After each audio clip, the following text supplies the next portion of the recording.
2 today, hopefully finishing it up just so we can catch up to our original timeline. But just by way of just quick review, because I know it's been the weekend, okay? We started talking about Egypt last class, looking at some of the developments, and we don't spend as much time on the development of Egypt because, like Mesopotamia, it practically, is identical in its development, okay? It starts off next to a river, all right? In this case, we're looking at the Nile River as opposed to the Tigris and the Euphrates, okay? Just like in Mesopotamia, you get these early settlements, they develop agriculture. Agriculture leads then to, leads to more food equals more people, and so those settlements begin to grow into villages and towns, and eventually we get cities, okay?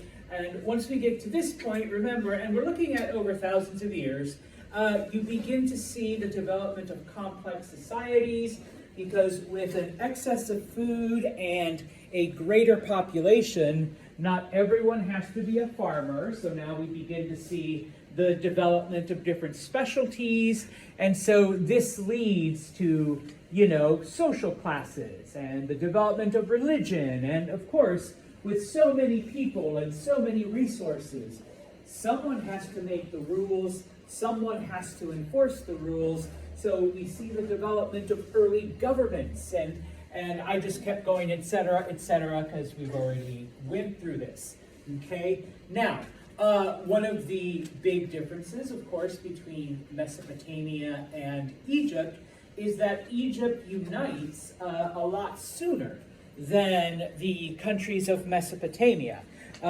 In Mesopotamia, because it was pretty wide open, because they had access to a lot of things, the cities really didn't come together until, several thousand years have passed. And so then we get, the cities forming Sumer, okay, the cities forming Akkad, and then Akkad not only conquering Sumer, but the rest of Mesopotamia. Whereas in Egypt, because they were pretty isolated, okay, they came together a lot sooner, and we divide Egyptian history because we're not really looking at, God came in and conquered them. So we divide Egyptian history into the Old Kingdom, the Middle Kingdom, and the New Kingdom. And this basically breaks down from when they united all the way until Alexander the Great conquers them, okay? And so, we left off talking, and I promise I will come back to this, those of you that are taking notes.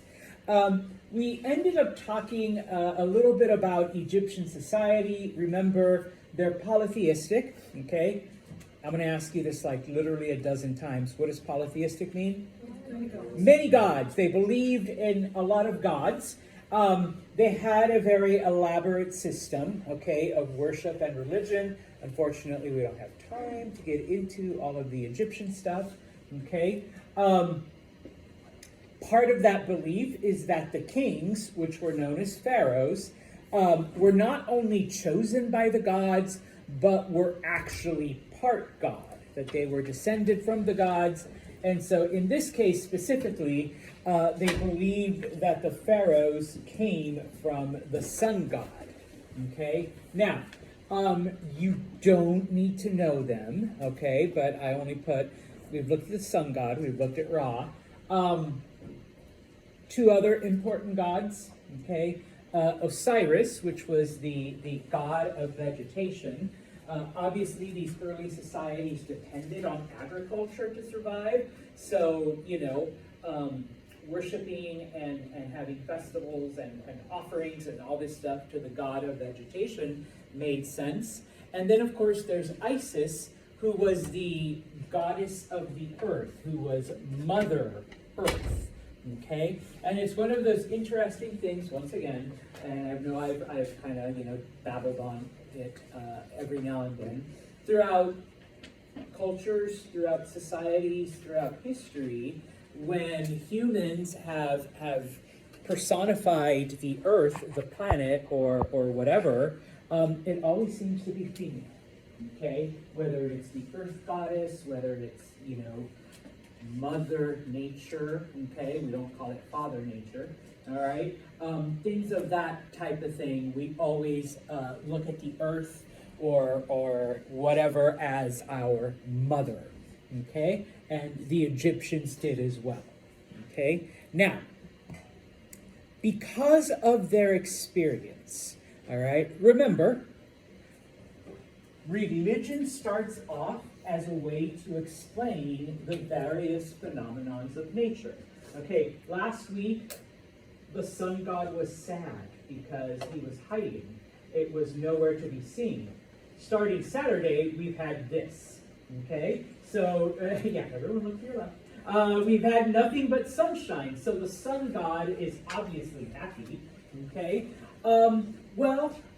Egyptians did the same thing, okay? They looked at nature and they attempted to explain it. Now, unlike Mesopotamia, where the Tigris and the Euphrates would just flood uncontrollably at random times of the year and destroy their crops, hence why Mesopotamians felt their gods were, pardon my Mesopotamian assholes, all right, that had to be pleased, okay? The Egyptians, they viewed nature as a cycle. They viewed time as cyclical, okay? Because the Nile would flood, and it was predictable. It would always flood at the same time of the year, and then it would recede. And so the Egyptians knew, hey, we're getting pretty close to the time when the Nile's going to flood. Let's get ready. They'd get ready, they'd survive whatever, and then they knew life would be normal for X amount of time, and then, oh, you know what, we're getting close to the next time the Nile floods, so let's get ready for that, okay? The Nile would flood, and then, of course, the waters recede, and then they could get back to their normal life. Now, would the Nile surprise them on occasion? Well, of course, it's nature, we can't predict it, but for the most part, it was pretty reliable. And they could, prepare for all of these things. And so to the Egyptians, existence was cyclical. Yes, you have normal, you have a period of turbulence, but then normal would come back, and you'd continue that way. And so to them, okay, they expanded that to everything else. And so, the Mesopotamians, when you died, you died. That was it. All right? You were gone. The Egyptians, on the other hand, they believed in an afterlife because, just like the Nile, when the Nile destroys everything, and of course we were ready for it, what happens after the waters recede? We just go back to normal, and we continue doing it, okay? When my best friend dies, well, if we look at the Nile, everything then, once everything passes and then it goes back to normal, then obviously my friend is just going to come back to life and continue as normal, okay? And so, in this case, death was not the end, okay? And once again, it goes to their cyclical nature. Yeah, maybe you reach death, but that cycle still continues, okay? And so, that is why Egyptians buried their dead. That is why they put their rulers into pyramids, so that in the next life, they would be ready. Their body would be preserved, okay?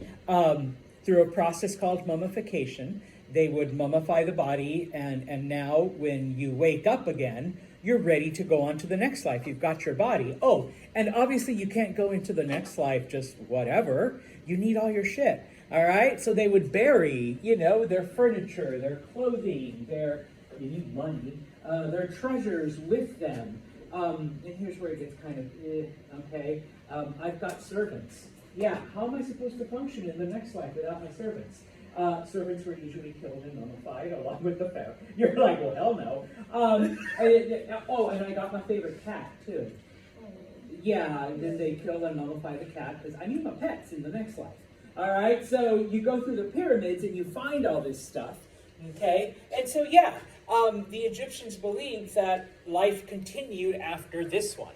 Okay, you will, and this is now I'm just babbling off. You will find that in a lot of ancient cultures, cultures that burned their dead, typically did not believe in an afterlife because what's the point? You just burn the body, get rid of it. Whereas if they buried and preserved it, then they believed in some way, shape, or form that there was like a continuance.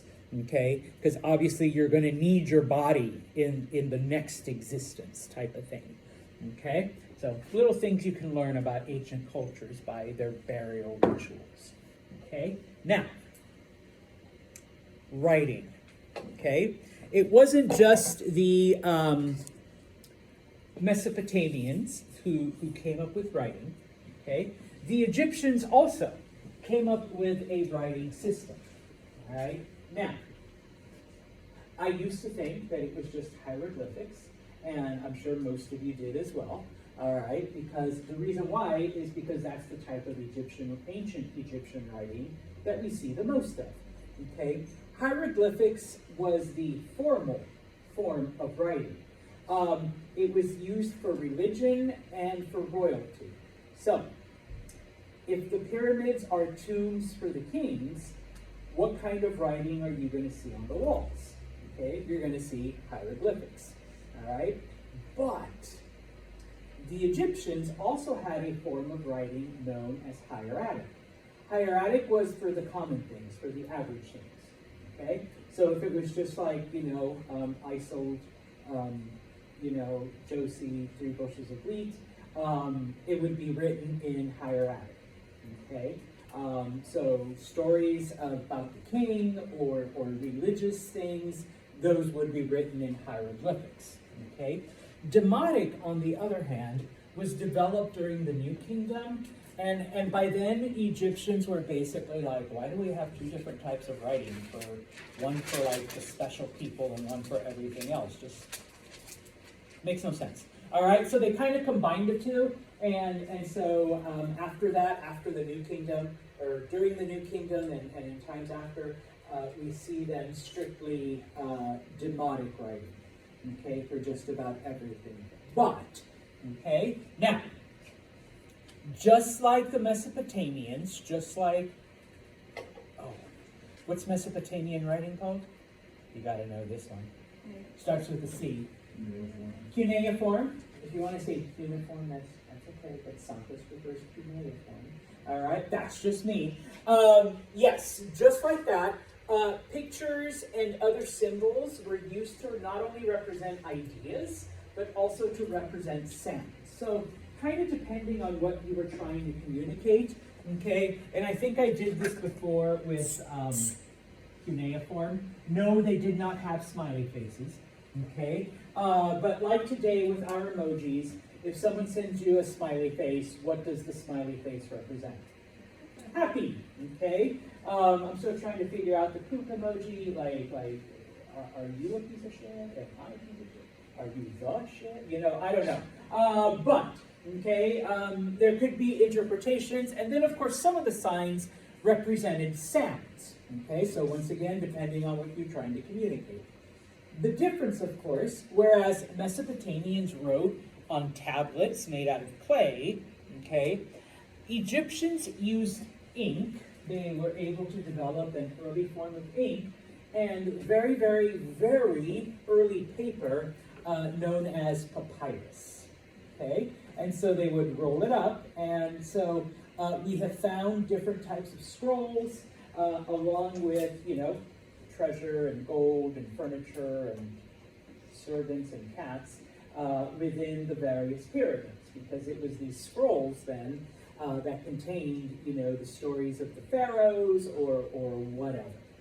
Okay, just as an FYI, when Egyptologists first discovered hieroglyphic, when they first discovered pyramids and the different hieroglyphic writings and other writings, people had no clue. Unlike cuneiform, You know, other cultures didn't invade and then take that same form of writing and adapted it to theirs. Once the Egyptians had been conquered, it's kind of like they stopped using it, and so it was undecipherable. People had no, oh, look at these pretty pictures. Okay, these are kind of cool. Oh, look, like a little snake. Nobody really knew what it was until the discovery of the Rosetta Stone in 1799. Napoleon, well, actually history too, we'll talk about Napoleon. Napoleon conquered Egypt, and one of the things that he did while he was there is, you know, obviously went exploring the pyramids, and they found this giant rock called the Rosetta Stone. Now, when we think of Rosetta today, what do we normally associate with the word Rosetta or Rosetta Stone? Yes, it is a language learning program, or now it's an app. All right, where it kind of like, you know, you can learn different languages. Well, it gets its name from this because they found different drawings on the rock, and it was separated into 3 sections. And in the last section, there was a bunch of Greek letters. And so it took them a while, but then they realized this is a translation, like matrix. This is like a guide. The Greek corresponds to the Demotic, and the Demotic to the hieroglyphic. Okay? And so from that point on, they were able to translate and figure out what all of the stuff were, and they were able to translate. And so after like the late 18th, it took them almost, 60, 70 years to figure that part out. But after the late 1800s, then they were able to translate all of these things that people had been discovering in Egypt for a couple hundred years. Okay, I kind of showed you this, all right? These are some examples of papyrus, sorry, it's not Latin. And so in this case, you do get different symbols, you do get different pictures, and on occasion they would draw something out, okay? This I kind of showed you on the card and on my little bookmarks that I had. These are the symbols that were associated with sounds, not with thoughts, okay? And so how the Egyptians came up with this, honestly, I don't know. I'm not a student of Egyptology, but like the owl represented the sound, okay? The lion represented the okay? These are the modern day equivalents, okay? This, I don't know, the little wavy water, it represents the sh sound, okay? Not so much that, oh, hey, I'm gonna spell it in hieroglyphic. No, in this case, those were the various sounds that were associated with those, like the hands praying emoji, or someone says it's the thank you one, but I always thought it was like the hands praying. I was told that it was like 2 people high-fiving. Yeah, or the high five. See, but this one's sideways, so it's more like this. Okay, that represents the d that you would make. Okay, I don't know if I have another one. I don't. Okay, because I want to go back and show some of the great. This is the Great Pyramid. All right, the Great Pyramid at Giza. This one was built during the Old Kingdom, so we know that was almost 5,000 years ago. Okay, you can actually go and tour some of the pyramids. You can either like walk out there, or you can rent a camel and get to the various things. And some of you already know where I'm going with this. We look at this and we think, oh my goodness, middle of the desert, abandoned. Oh, wow. Well, actually, Giza is pretty much in the middle of like downtown Cairo. Okay, and let me do this real quick. Let me make it there. So you can see the rest of the city. They've literally just left the area around the pyramids, like, so it looks authentic. But the city has like grown up around it, okay? There are different gates, because it's sealed off. There are different gates where you can come in. And a trick of perspective. This is looking at it from the front, okay? The little pyramid you saw in the front is right here.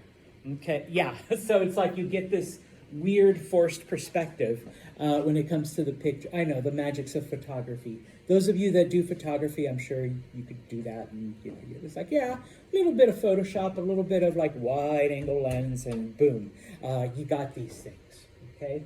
There's this travel blogger I sometimes follow, and she was like, the best place to get a view of the pyramids for free.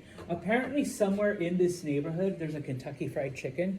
Yeah, it's everywhere. And if you go up there, just order a chicken sandwich or whatever, that's like the cheapest thing. They actually have a patio on their roof, and you can sit out there and enjoy your KFC looking at the pyramids, okay, because you're like up on top. So it's kind of fun. I always thought it was kind of funny, kind of interesting that you can do that. You can go inside, I think, the smaller ones, but obviously you're limited as to the areas where you can go, type of thing. But yeah, if you ever get a chance, all right, go to Egypt, okay? Anyways, okay, a couple other things to finish off, because we're looking strictly at the Old Kingdom. The way the Egyptians had set up their government and stuff, the land was not privately owned. The land belonged to the pharaoh, and the pharaoh allowed you to use it, okay? Because remember, in addition to being the king, what else was the pharaoh?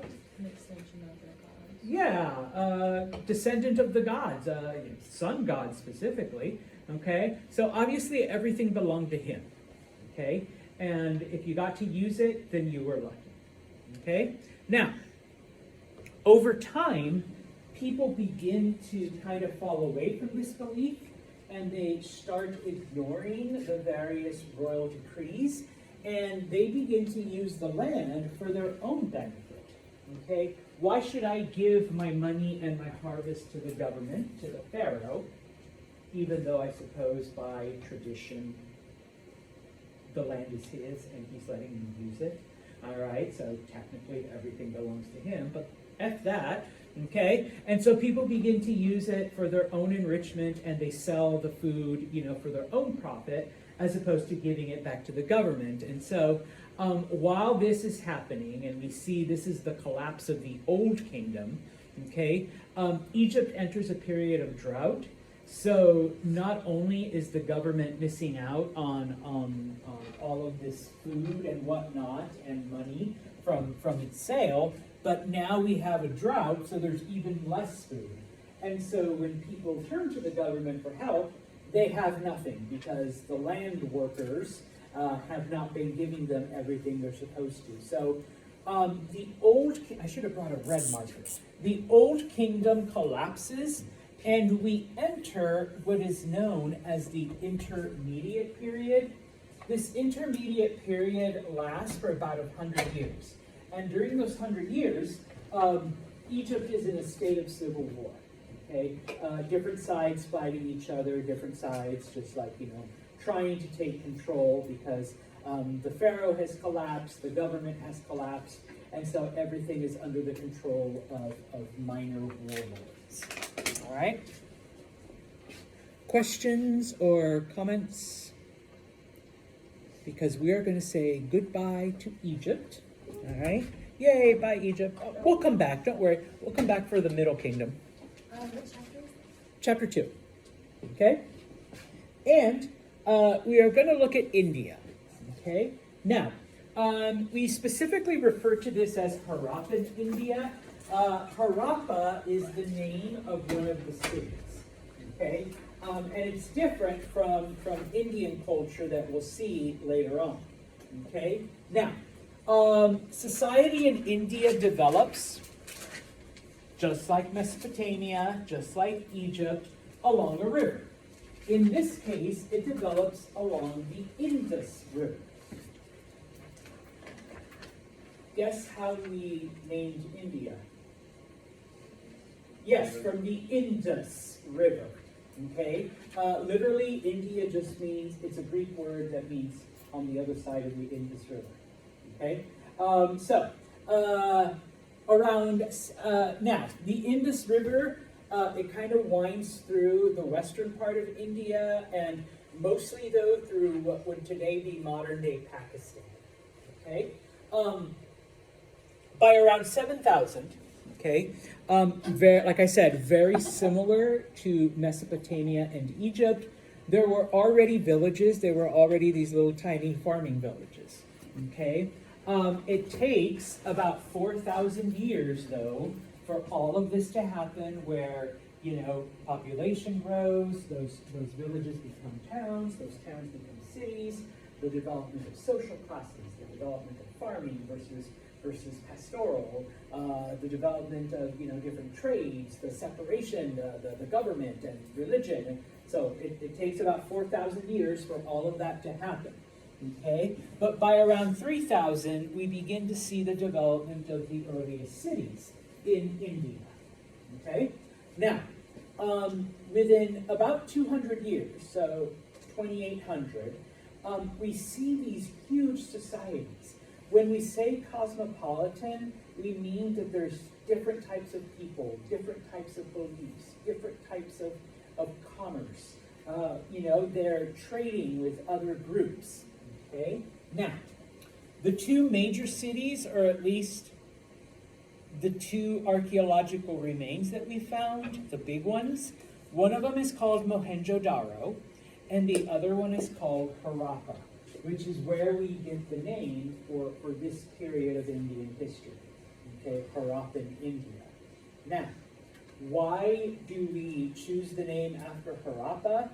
Because as archaeologists have gone through the remains, okay, they have discovered that the cities were designed very similar to what we see in modern day society, where there was a certain degree of urban planning. Okay, it wasn't just people coming together and different things just kind of popping up. And if you've ever been to some of the old cities in Europe, or even old parts of, cities here in the US, it feels like, things just kind of were thrown together because it was. People would just settle wherever was convenient and they would just start building. And it happened the same way in a lot of other ancient cities, but thousands of years before then, the Harappans had actually planned out, okay? So that part of it was residential, part of it was commercial. This is where the temples will be. This is where certain people will live. And so the fact that they did it before anyone else is pretty amazing, okay? Now, just like Egypt, just like Mesopotamia, the thing that kick-started all of this was farming, okay? They learned how to grow crops, they domesticated animals. But the Harappans did something completely different, okay? They began to develop cotton. What do we use cotton for? Clothes. They were the first group to develop a crop that was not meant to be eaten, okay? Not for food, but for some sort of comfort thing, okay? Now, we've kind of talked about this already, but what did people use to make clothing? Wool, yeah, animal skins, or wool, or leather, from cows and pigs, type of thing, okay? India's hot, and not only is it hot, but it's humid in some parts, okay?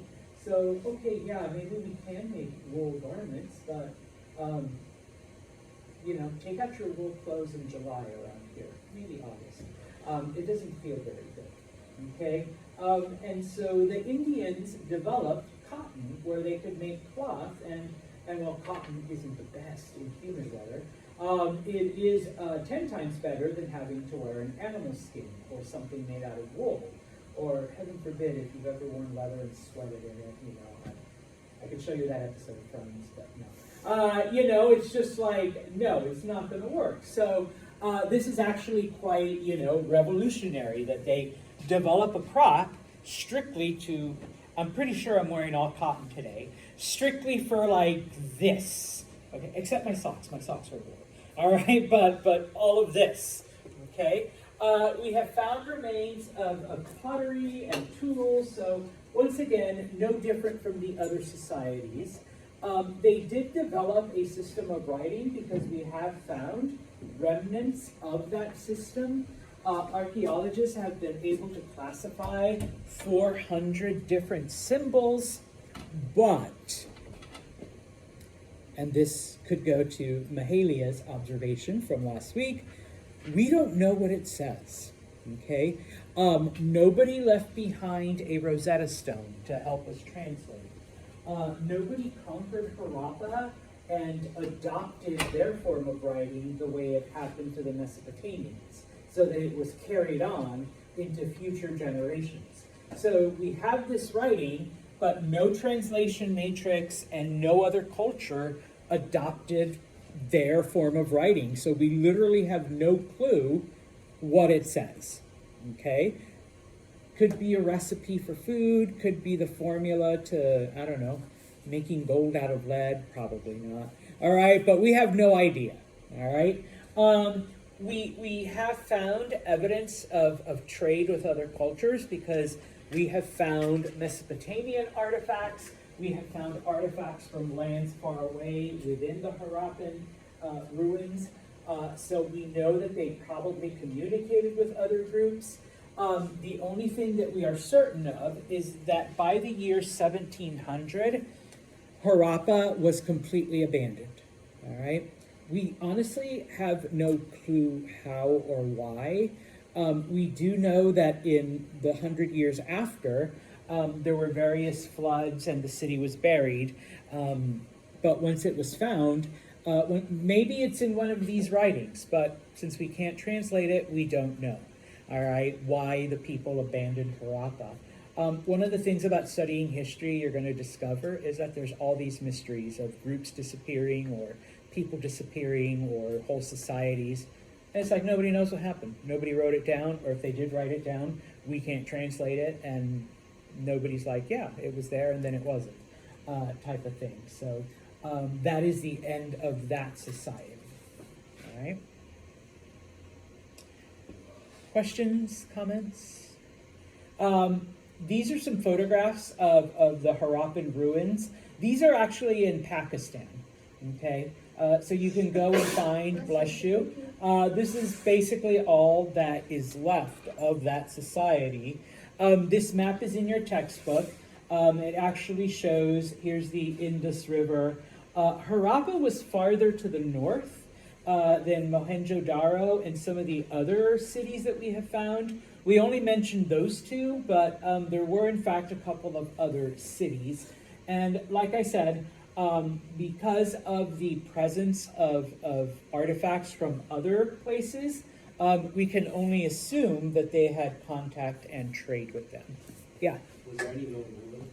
I'm sorry? Was there like any known ruler? We don't know, because once again, we haven't found it in the evidence, and if it was written down, we can't translate it. We don't know what it actually says. Do you know if they have like a class system? We can only assume that they did because other societies developed it. But once again, since we can't read their writing, we don't know what the class divisions were or how they were divided.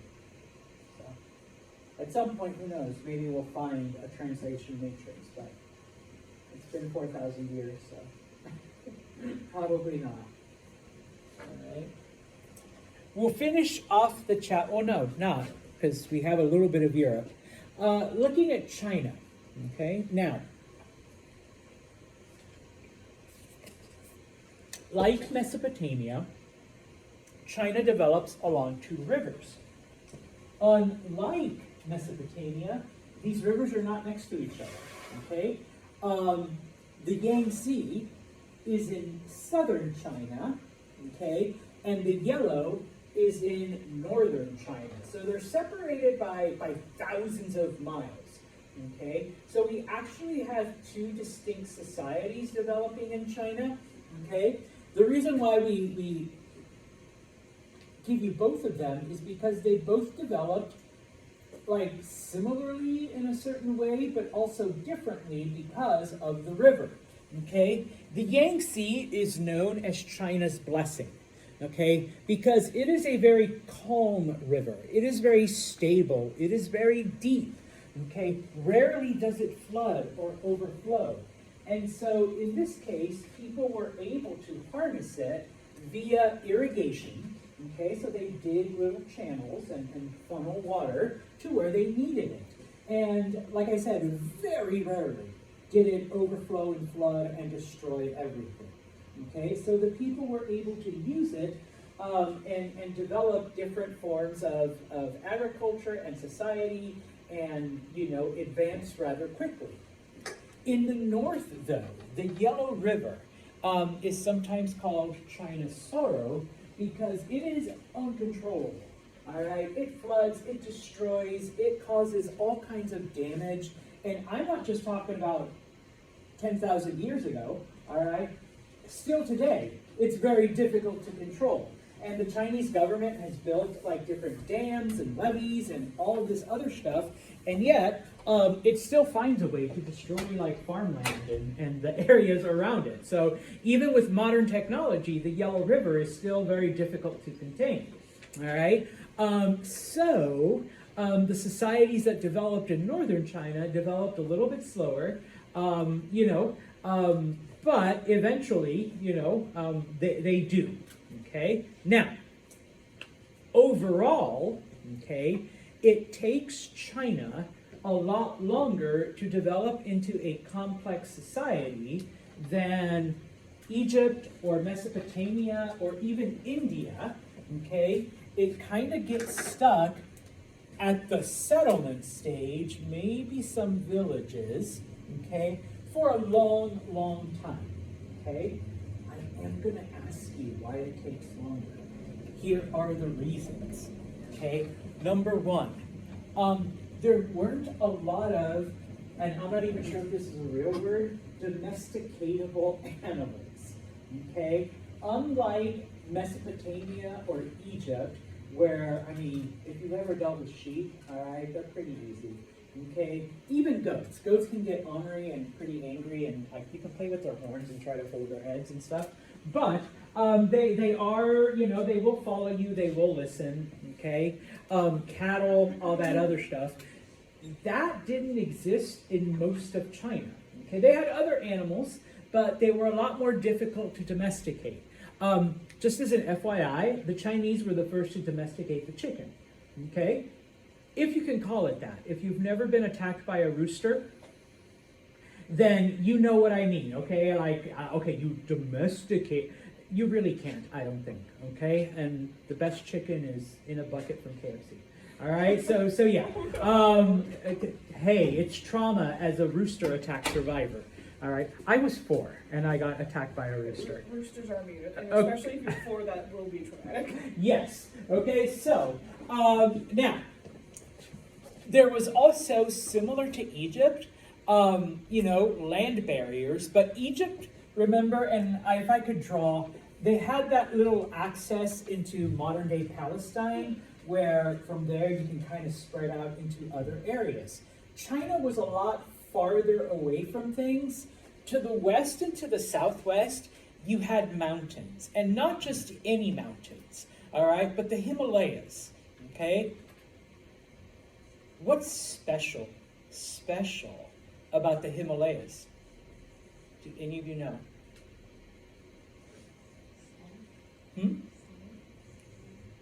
They are the tallest peaks on the planet. Okay, Mount Everest, the tallest mountain in the world, is in the Himalayas. So it's not as if, okay, yeah, it's like a hike through the Adirondacks, which is kind of hard, but you can do it. No, this you're climbing over like 32,000 feet, and then you have to come down the other side. All right, so it's not as if, expeditions are going to go through. To the north, there were deserts, okay, pretty big deserts, okay? So there's really nowhere for the Chinese people to go out and encounter other cultures and maybe acquire knowledge or acquire other things the way the Mesopotamians did, the way the Egyptians did, and even though we're not 100% sure, we do have evidence, all right, the way the Harappans did, okay? So the Chinese develop a little bit slower, okay? And so just so that you see, now, you have to kind of change the way you think, because when we think of China today, we think of this ginormous country, all right? But when it first gets started along the Yellow River, we just have just all these little villages. And then along the Yangtze, we just have like these little settlements, okay? And this is it, just these little tiny areas, okay?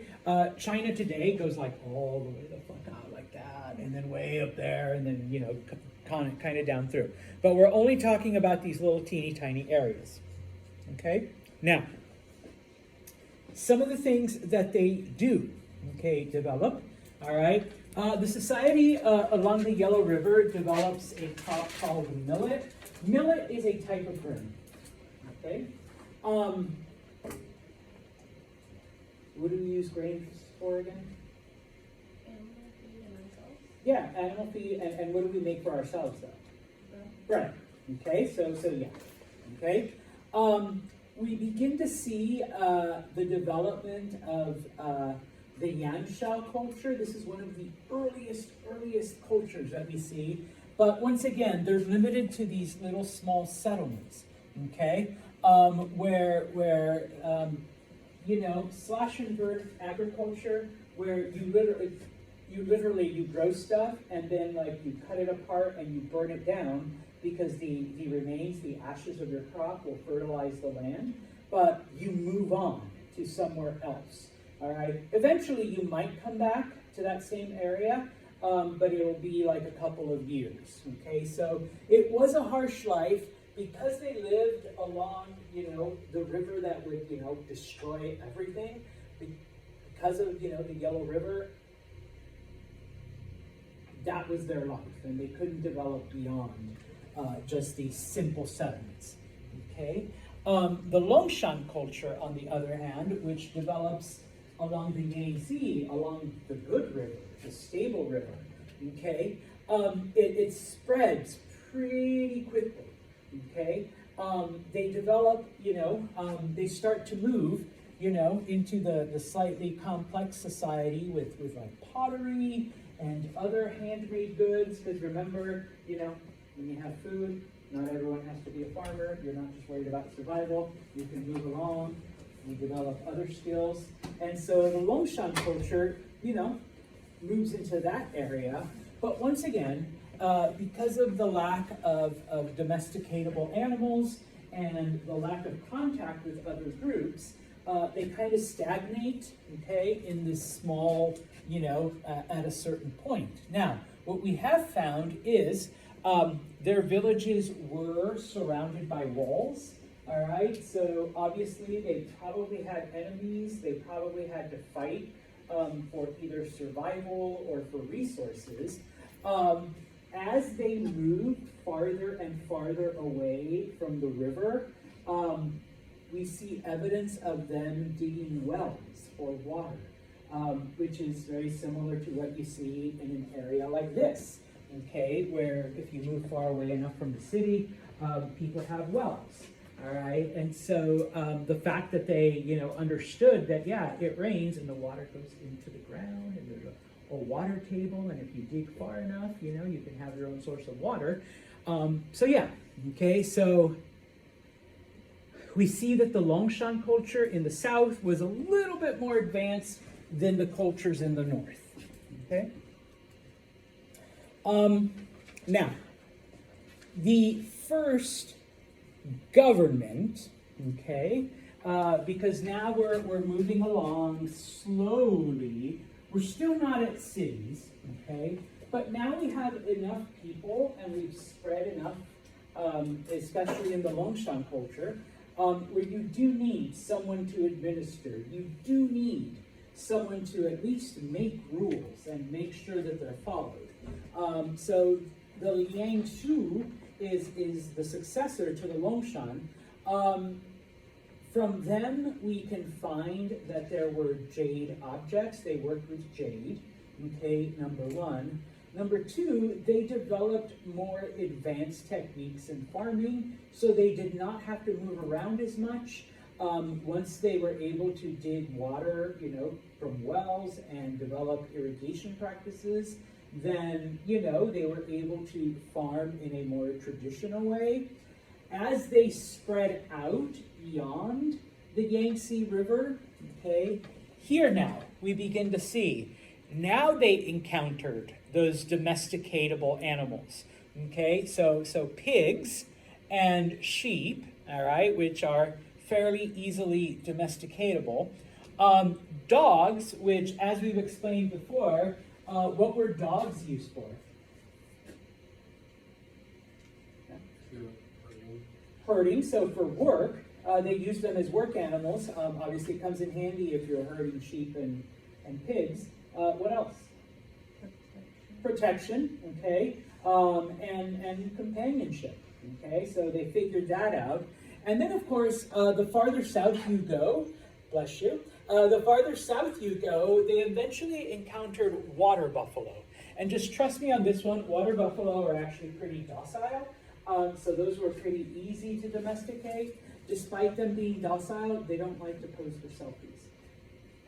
I spent time in Vietnam, and I tried to get a selfie with a water buffalo.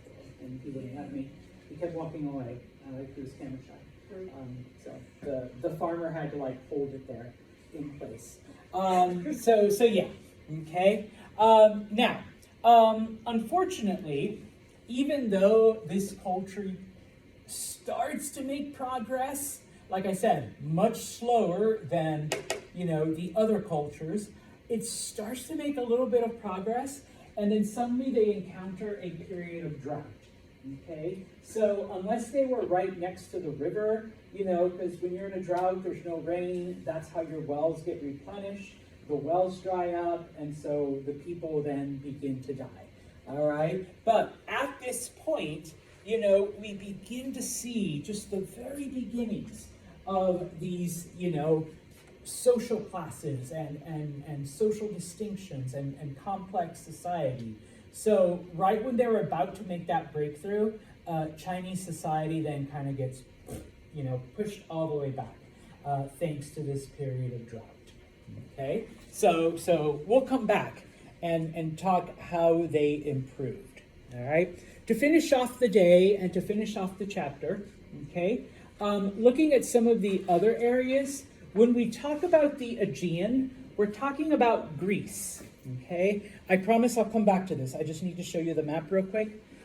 The water here, this is known as the Aegean Sea. So we're looking at specifically at Greece.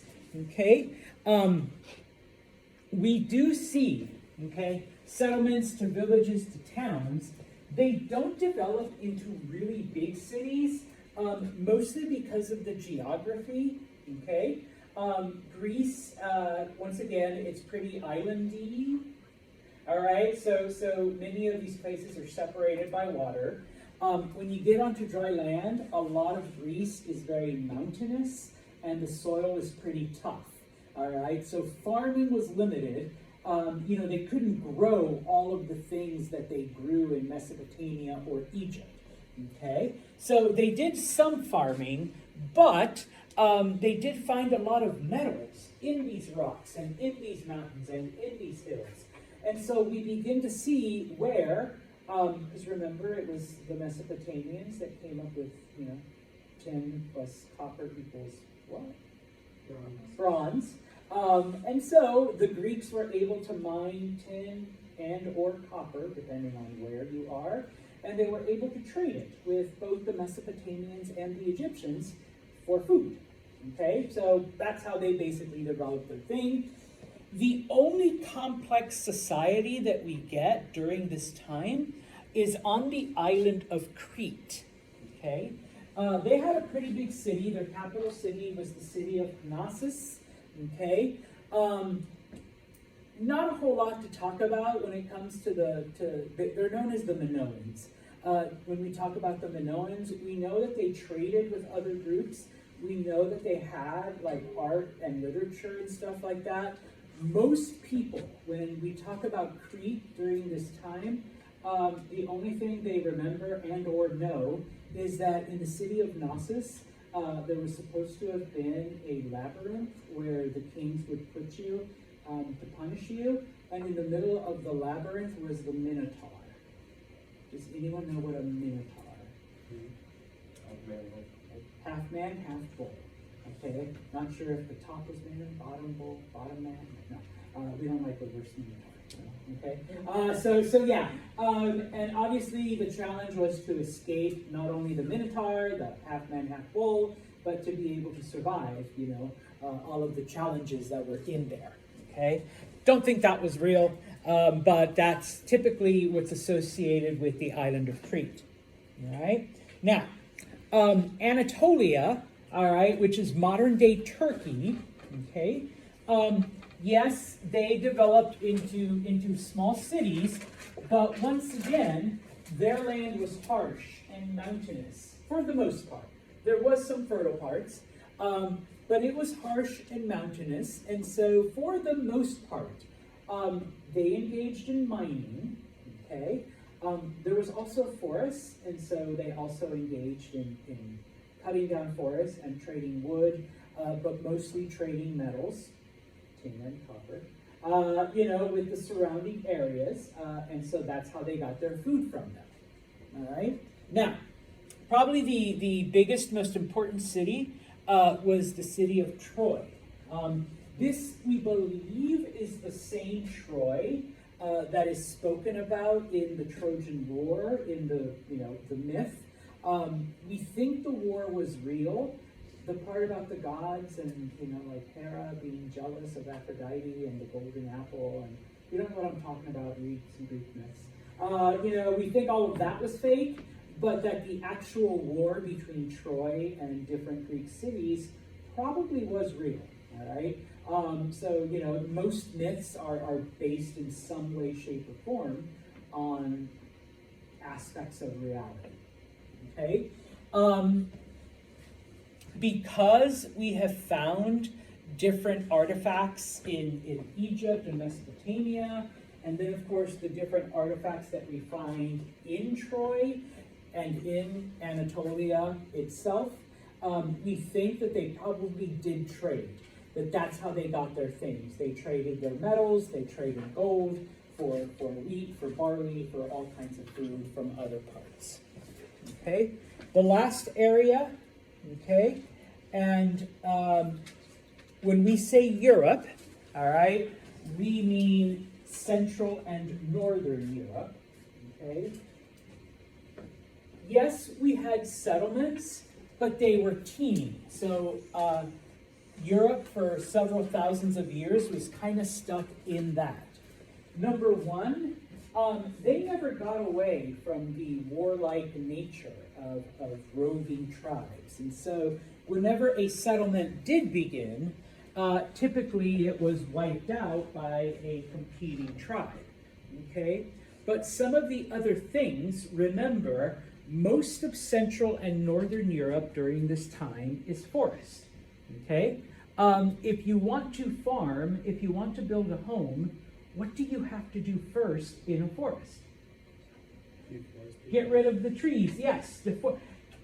Unfortunately, they did not have the giant log splitters or the big, caterpillar backhoes or, chainsaws or whatever. So they're trying to do this with very primitive tools, which they're not going to get very far, okay? A couple trees, but that's about it, okay? And so most of these communities didn't get past the little settlement or maybe a village stage, okay? They farmed, but they only had a very small amount of land to farm on.